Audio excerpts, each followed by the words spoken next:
to get a dog called Brody. I hear Brody is still not potty trained, so he's still spending quite a bit of time in the cage.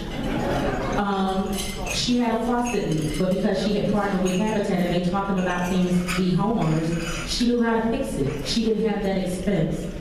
The things that we do with Financial Pathways, we help people reach their financial goals. We help families become financially stable.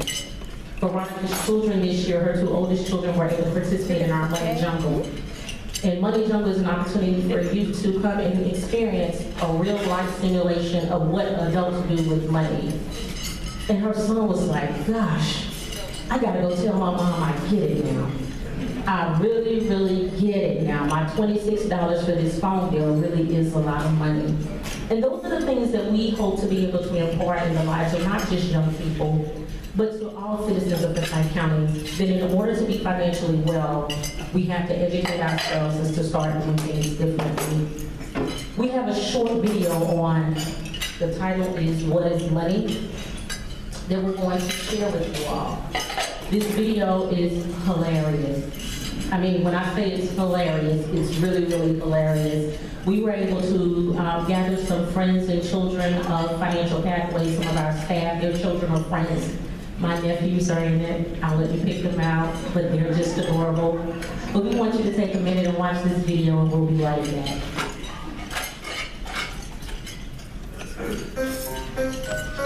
Money is something you use to buy things.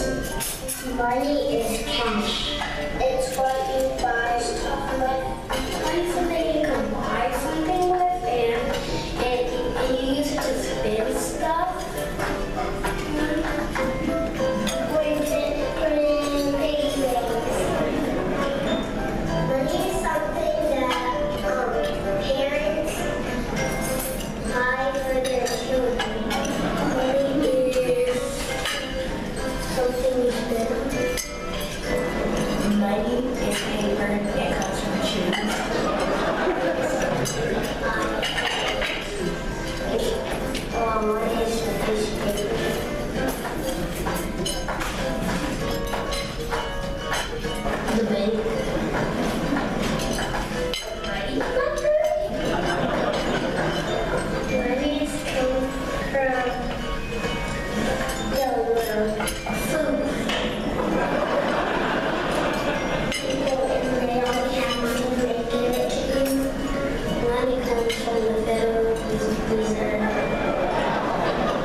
A money factory from a couple of locations.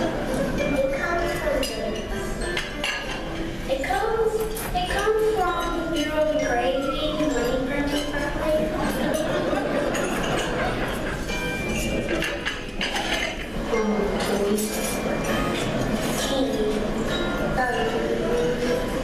Something from the dollar store. Toys.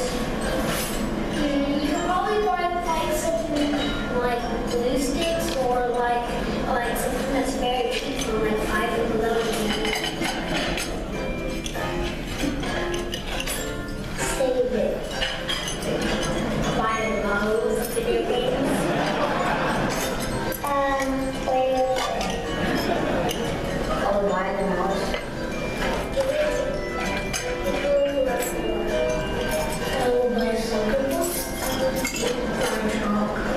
Buy shoes, clothes.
Children's shop.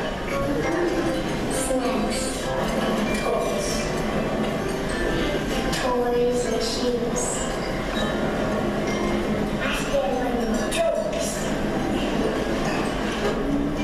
Toys and clothes. I want to buy pretty clothes and shop.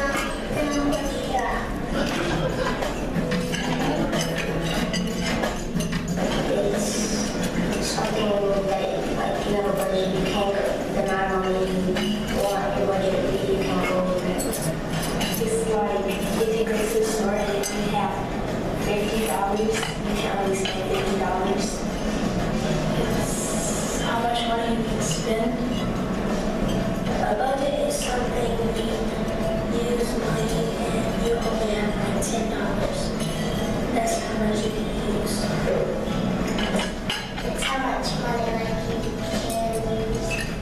It's how much you get paid with.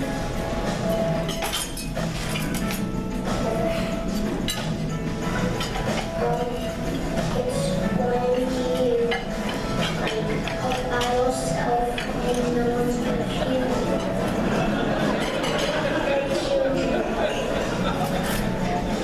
Kids, that's their teacher or the teacher is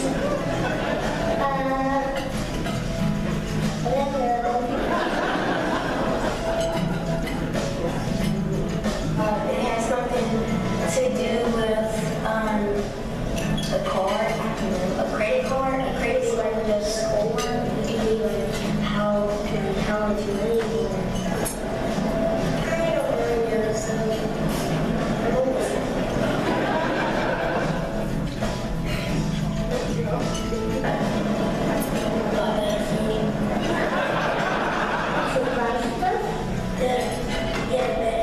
Better house. This saves my money. Don't spend all your money on wants and spend a lot of it, most of it on things. Not to use all your money at once. So I've learned at school, I've been in school for 2.5 years. So what I've learned about money is not waste it and don't be foolish and don't take advantage of it. Money isn't something that you just get from easy work. You have to work very, very hard for it. I tell my parents about money that money is something that you should just spend for like, you should just spend for like just something that you really want. You should save it for something that you need in the future.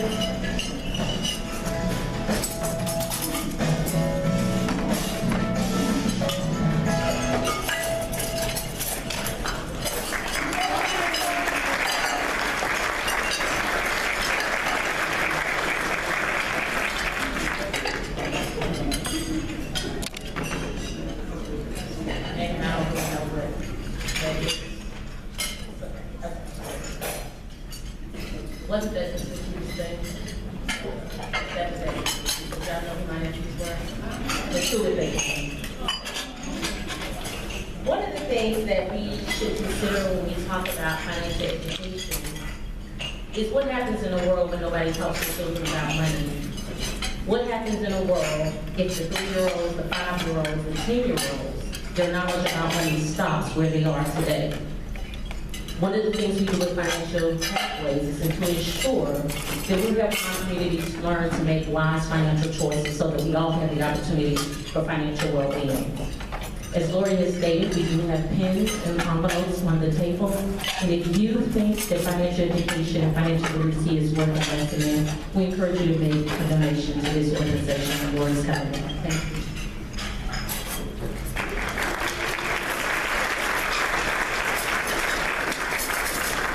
Thanks so much, Chanel. Financial Pathways has been serving our local community for 44 years, delivering compassionate, confidential care and action-oriented solutions.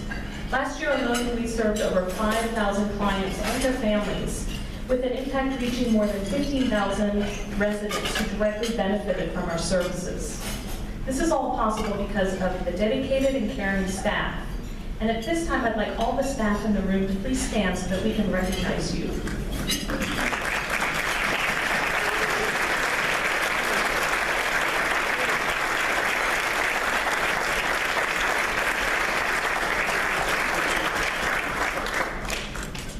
We also rely on a talented board of directors who help provide the strategic direction for the agency.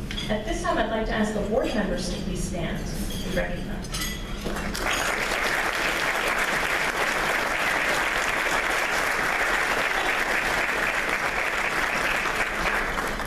And I certainly want to recognize Peter LaRoche, who has served as president and CEO of Financial Pathways for 14 years.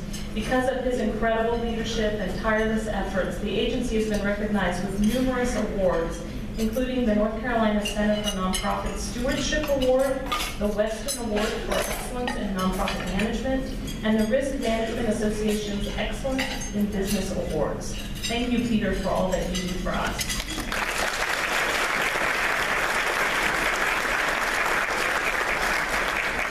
And I have to say a special thank you to Megan Thompson. She's in the back of the room here. You have no idea how instrumental Megan is at making this type of event happen year after year. We had an event last night at the Divine Mama Vineyards, and everything has just been smooth sailing with Megan at the helm. So thank you so much, Megan.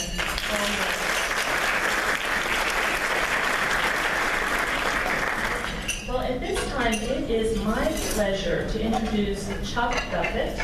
He is a partner in Battle & Associates, Inc. It's a marketing services firm. He joined in 1989. He's also a partner in Grins Enterprises and Synergy Media. He grew up in Winston-Salem and attended R.J. Reynolds High School. He graduated from Carolina in 1982. His wife, Beth, also grew up in Winston-Salem and graduated from UNC. They have 3 children, and they're all Carolina grads, and 3 grandchildren. He served as a manager for the basketball program at UNC for 4 years and roomed with James. You can only imagine the stories he has to tell. So I'll turn it over to Chuck. Yay! Thank you for having me. Since I have the microphone, I get to say something about somebody else before I introduce James.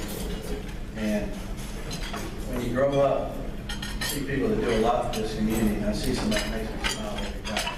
Because north of this town, most anybody knows all that place.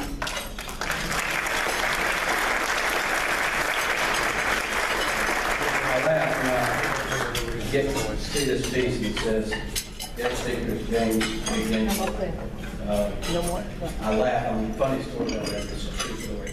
If you do such a thing, I ran into Jack Nicholson. And if you know the Lakewood story, Jack Nicholson sits on the front way of the road. He loves the Lakewood morning. So I run into him, and I didn't know what to say. So I just said, "You and I have a mutual friend." He looked at me like I was crazy. And I said, "James, where are we?" He looked at me and he said, "No big game." Greatest ever. I am going to introduce James, and I can talk about basketball for ad nauseam. He is a Hall of Fame basketball player. He is one of the 50 greatest of all time NBA players. And if you think about that, how many people have played in the NBA, what an accomplishment that is. He is in the Hall of Fame, multiple Hall of Fames. He's had his number retired twice. He was also my roommate in Carolina, and I know a lot about James, and I could stand up here for a long time and entertain you. But what came out of it is what a solid person. We built a great friendship. He is the son of amazing parents. Family matters. Whether it's a fraction of a family or a whole family, it's really a whole family. But his parents were amazing people. They're not with us any longer, but I got to know them, and that was one of the best parts of knowing James. He's got a great family. And it shows when you get to know him. You might know him as Big Game. I know him as James or Stick. He was Stick when we were in college. He was the epitome, and still is really a part of this, a student athlete. He's still a student. He's probably educated himself more since college than most anybody I know. If you've seen him speak at games and listen to his commentating and things, he's actually quite brilliant, fun to listen to. I saw him do his homework every night in our room. You know, a lot of people talk about student athletes, and Carolina's been in the news about a lot of things, but I saw it every day. And he was a dedicated student, and I mean, he's the epitome of a student athlete.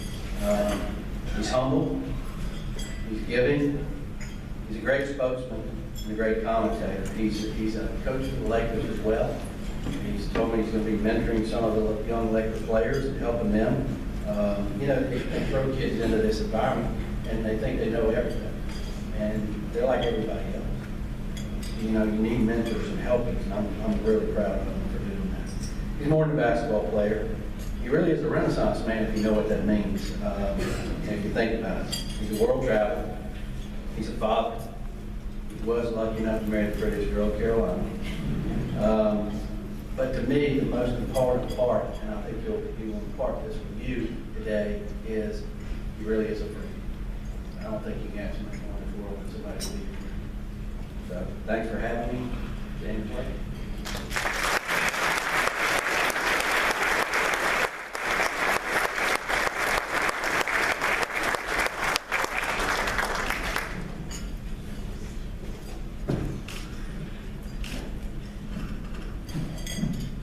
Good afternoon, everyone. First of all, let me thank you for having me back home. I look into the audience, and some of you I met. It kind of feels like a class reunion in some sources, because there are some faces that I'm familiar with and people that I've worked with for over the last 30 years. So it's nice to be back home. And it's also nice to be here for an amazing cause. Financial Pathways, Peak Mountain is an excellent organization, and it is imperative as one aspect of teamwork, what you do to enhance the community and to help people who may not have had the exposure or the education or the experience, but they have the drive and they have the want to improve themselves. So you're to be commended for a great organization, a really good team, and that's something that I'm very familiar with is teamwork. And you know, the teamwork that you guys possess and that you connect is essential in improving your community, because when you improve the community, it improves everybody, it enhances everybody. Before I forget, I wanted to thank Megan Thompson and her family. Her dad, Mike West, and her mother had a great reception. I got a chance to meet about 57 llamas yesterday. And that was quite the experience, but that's just one aspect of teamwork that you possess. There's a lot of things that I get asked to come to speak about, and mostly it's about teamwork. I'm not a CPA, obviously. I'm not a tax attorney or anything like that, but I hire them, and I spend a lot of time with them. So I kind of understand what you're doing, and I know that it starts with, it kind of starts with your family. It really does. I was very fortunate to have both my mother and my father growing up. My father had an 8th grade education.